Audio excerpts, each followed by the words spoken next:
Hey, Eric with Archive. Today we're going to be showing you how to install our AAL onto a 2005 to 23 Tacoma, along with our option 3 U-bolt flip kit. So first we're going to check out how to properly support the vehicle. And here we've got tall jack stands in front of the leaf spring on the flat spot of the frame there. And we have our safety wheel chocks, front and rear of the tire. Safety first. Then out back, we've got the axle supported by our hydraulic jack so that we can raise and lower the axle as needed. All right, so let's get into this. Next, we'll show you some tools that you'll need. So here we've got things laid out. We've got our AAL, we've got the new longer center pin that we include. We're also got some new U-bolts and our U-bolt flip kit there. We've got a 22 millimeter socket, short and tall over here, 22 or 7/8. We're going to use a vice grip to grab the end of the center pin. Then we've got a 12 millimeter. That's going to be for your, right over here, your brake cable bracket.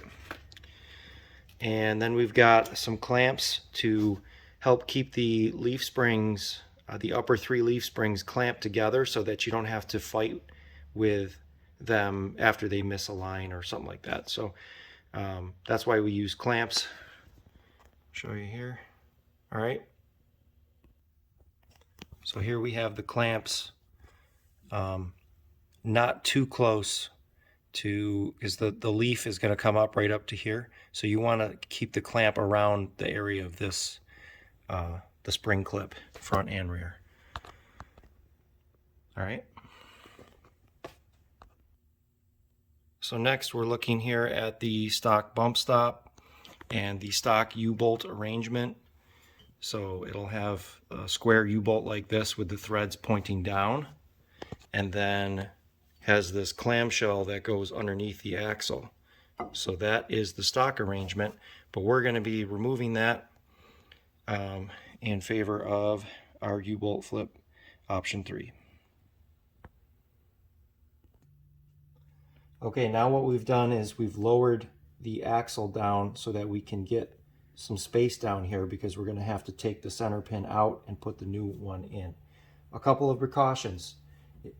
If you don't have aftermarket brake hoses yet, be cautious that you don't let the axle drop too far and that you pull on that line and potentially rip it. Also, if you don't have a shock relocation, you're going to want to remove your lower shock eye bolt so that the axle can drop down and give you this gap, or otherwise you might have to loosen one of your shackle bolts from the hanger so that the spring can be moved up. All right.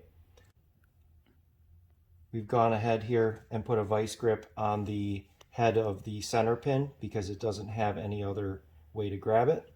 And we're using a 14 millimeter or a 9/16 to loosen this. All right. So now we've got our vice grip holding our new longer center pin. And now we're retaining the overload leaf, and we're going to install our new Traveler AAL. So just drop that down right over the center bolt. Okay.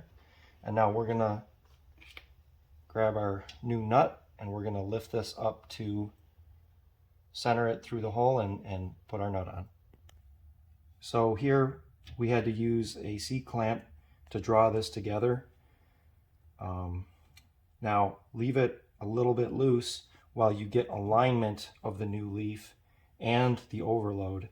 Make sure those get aligned perfectly back. So you can grip it back here and feel that everything is nice and aligned at the back and at the front.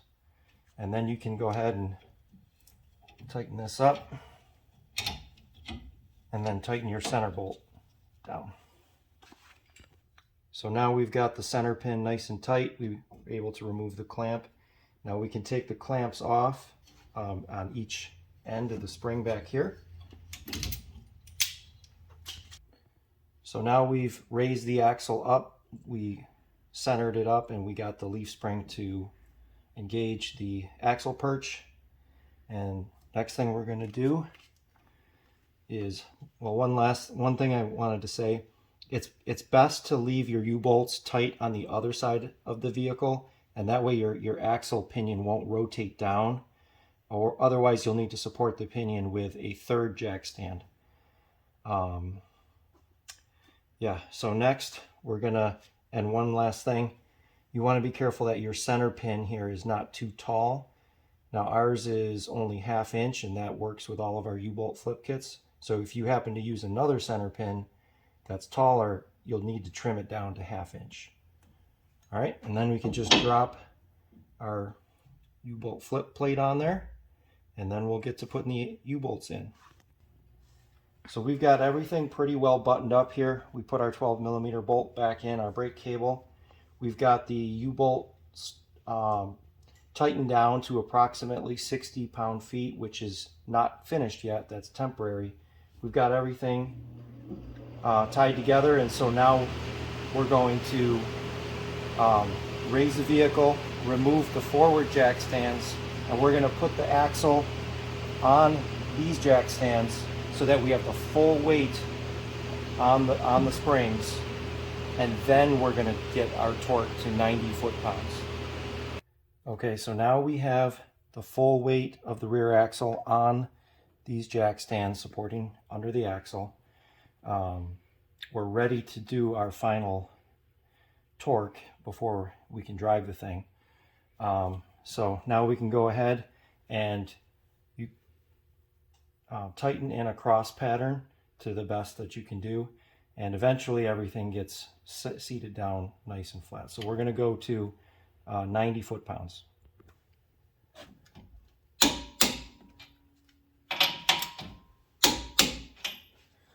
So we've got our torque. Now last thing is, you're going to want to make sure that your U-bolts are not too tall here. These I did trim about 1 inch off of from our standard U-bolt offering for our flip kit. So you want to make sure that this isn't too tall, because this bump stop does compress. It's designed to be more progressive and slow weight down over a greater distance, so it feels less like a light switch like the stock rubber brick does. All right. Okay, so here's a look at how the leaf looks installed. And you can see that the leaf pack has some positive arch, whereas the stock leaf pack comes negative arch slightly, sitting on the dealer lot. That's just how Toyota designed it.